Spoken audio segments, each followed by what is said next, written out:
Okay, we're back. This is Math 260 Stats. We're looking at the notes for Chapter 6. We're on the fourth page. 6.3, 6.4 it says on the top. So distribution of sample means, sampling error, properties of distribution of sample means, standard error. So we have, again, done this before. It involves taking the standard deviation of the population and dividing it by the square root of the sample size. And so the bigger the sample size, the better the standard error. And this is what we use when we're calculating a z-score and finding a probability. So when we look at, it's called the central limit theorem that allows us to basically find a z-score even though we're using this as the estimate for the standard deviation in the z-score calculation. All right, so let's take a look. AC Nielsen reported that between ages 2 and 5-year-olds watch 25 hours average. All right, so that gave us mu of 25.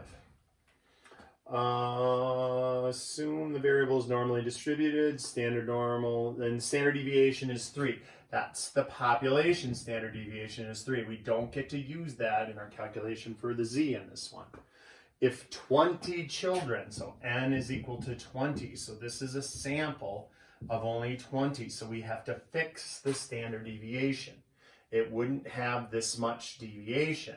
Because think about it, if I'm thinking of all the fish in the ocean and the different deviations of all the sizes of the fish in the ocean, but then I look at a tiny little pond, there's going to be a lot less deviation. And so we have to divide by the square root of this number to reduce the standard deviation and calculate the standard error when we're estimating the z-score for it. Okay?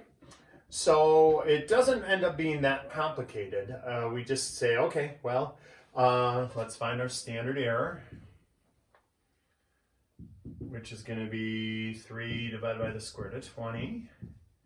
And so that's approximately about 0.671, approximately 0.671. So now we calculate our z-score. We want to find the probability that if we chose a child at random, it would be greater than 26.3 hours.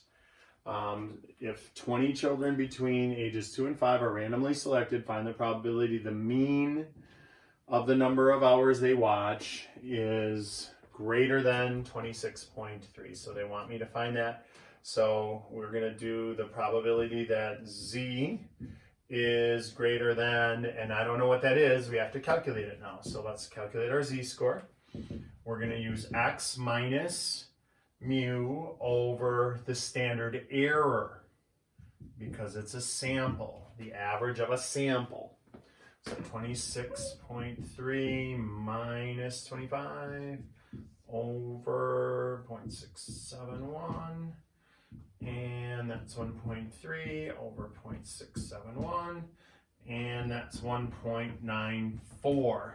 So 1.94. So z has to be greater than 1.94. Let's draw ourselves a pretty picture. There's z equals 0. This is almost 2 standard deviations above the mean, but I want greater than that. So I want this little area right there. When I look that up on my chart, I get 0.9738. So once again, let's pull out that chart. I'm going to throw it in front of the camera. Don't let your eyes go all buggy. So 1.9, you go down to 1.9 right there. 1.9. And then you follow it over until you see 0.04 on the top. So right there, 0.9738. All right? But that does not look like 97% to me. That looks like 3% to me. So look, it's 1 minus that number is this area. Below, from there down, and we actually wanted from there up. So we're going to do 1 minus the 0.9 738.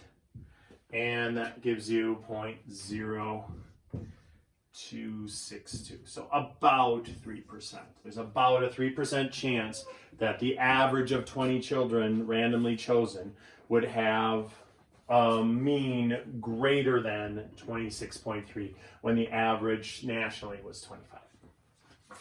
All right. Okay, let's look at G.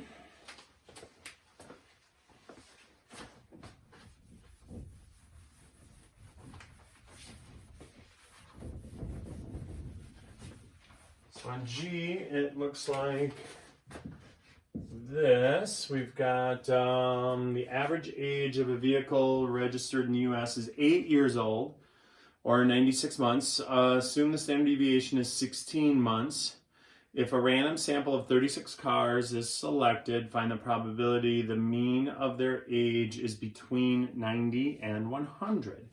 Okay, so they want me to find the probability that it's between 90 and 100, given, let's write down all the stuff that was given. They gave us that the mean is 96.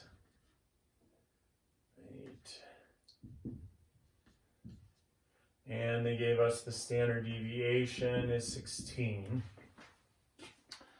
And they gave us a sample size of 36. So we don't get to use the standard deviation when we calculate our z-scores. We're going to want to do z-scores. Again, we'll draw a pretty picture. And when we find our z-scores, we'll put those in. So I want the z-score for 90, and I want the z-score for 100. And so the z-score for 90 is going to be 90 minus 96 over 16 divided by the square root of 36. So that's 16/6.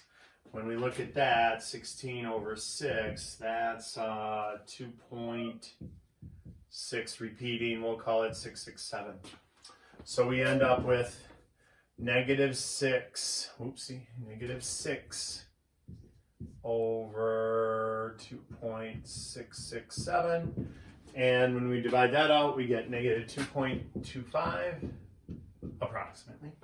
And 100 minus 96 is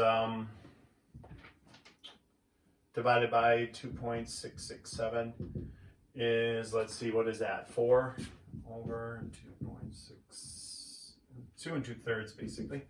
And so that ends up 1.50 approximately. So here is z equals 0. We got 2.25, so more than 2 standard deviations below the mean. And we got 1.5 standard deviations above the mean. And so we look up 1.50 on our chart. 1.50 on our chart kicks out this number, 0.9332. Negative 2.25 on our chart kicks out this number, 0.0122. But remember, we want the area in between. So the 93 is there all the way down to nothing, and this is here to there. So we're going to subtract the two numbers, and that'll give us this amount. All right? So we're going to do 0.9332 minus 0.0122.